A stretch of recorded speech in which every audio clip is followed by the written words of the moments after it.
Salut à tous, j'espère que vous allez bien. Bienvenue sur la chaîne de Nishi Higashi. Moi, c'est Higashi. N'hésitez pas à vous abonner, à activer la cloche comme d'habitude, à mettre un petit pouce en l'air, ça fait toujours plaisir. On passe directement à la vidéo. Donc, c'est trois astuces assez simples pour s'améliorer au Rubik's Cube. Que vous soyez débutant, intermédiaire, confirmé, voire même plus haut, ça marchera, enfin pour certaines. Vous verrez, vous comprendrez. On passe à la première astuce, c'est de commencer toujours la face vers le bas. Donc là, je vous mets une petite vidéo. Donc quand on est débutant, on commence souvent la face vers le haut. C'est assez long à faire. Le temps de mettre, de vérifier, de regarder. On a beaucoup plus facilité à regarder quand on est la face vers le bas. Moi, je commence face blanche, bien sûr. Donc, je trouve ça bien plus facile. Ça, c'est la première chose à faire. Si vous êtes débutant, commencez avec n'importe quelle face. Pour être couleur neutrale, c'est important. Si vous voulez faire du speedcubing et être un des meilleurs speedcubers de France, voire même peut-être du monde, il faut faire avec toutes les faces. Donc moi j'arrive avec la face blanche, avec la face jaune, le reste des faces j'y arrive pas, je me suis pas entraîné.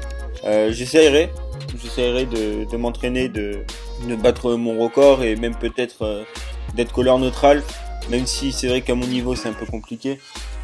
On passe à la deuxième astuce. Apprendre plus d'algorithmes. Donc si vous connaissez la méthode débutante, apprenez la méthode intermédiaire. Si vous connaissez déjà la méthode intermédiaire, apprenez la méthode totale. Et si vous connaissez déjà la méthode totale, apprenez tout ce qui est X-Cross, WF2L, OLL Skip, LL Skip. Tout ça, ça peut être important, ça peut être long à apprendre parce qu'il y a énormément d'algorithmes. Mais c'est vrai que c'est très intéressant. Moi, je sais que je suis toujours en intermédiaire, quasiment au-dessus. J'ai du mal à apprendre le reste des OLL, on connaît toutes les PLL. Je sais que les OLL points, j'ai du mal à les faire. Il y a un moyen d'éviter ces petits problèmes-là, c'est de faire du edge control. J'ai du mal à l'apprendre aussi. Je vous mettrai des liens en description pour toutes les chaînes edge control, les F2L, les PLL, tout ça. Je vous mettrai des liens, vous inquiétez pas. On passe maintenant à la dernière astuce. C'est juste un gros conseil, persévérer un maximum. Je sais qu'à un moment j'ai eu du mal à descendre la barre des 20 secondes. J'arrivais pas du tout. Et j'ai persévéré à force de regarder des vidéos sur YouTube, d'essayer d'apprendre des nouveaux algorithmes. Ça m'a aidé et maintenant je suis quasiment sub 17 en moyenne, ce qui est déjà pas mal. J'ai aussi fait beaucoup des autres cubes parce que le 3x3 ça commence à être un petit peu dérangeant à faire. N'hésitez pas à persévérer et même des fois à changer de cube de prédilection. Je sais que des fois c'est le 3x3, des fois ça va être le 4x4, des fois ça va être le 5x5. C'est vraiment en fonction du feeling.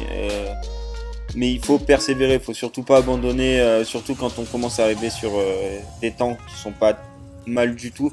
La seconde c'est déjà très très bien. Même au-dessus, hein, faire un Rubik's Cube c'est déjà énormément bien. Et tous ceux qui veulent s'améliorer, vous y arriverez, vous inquiétez pas, persévérez. J'espère que cette vidéo t'aura plu. Je préfère te prévenir tout de suite, je ne ferai pas de tutoriel sur la méthode de résolution. Il y en a déjà énormément qui l'ont fait.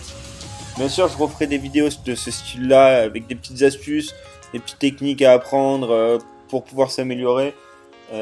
Même passer certaines barres telles que le sub 30, le sub 1 minute. Déjà, on va commencer. Donc, j'espère que cette vidéo t'aura plu. N'hésite pas à me dire en commentaire tes temps. N'hésite pas aussi à me dire en commentaire si ça t'a aidé. Je réponds souvent aux commentaires. Allez, à très bientôt. Ciao!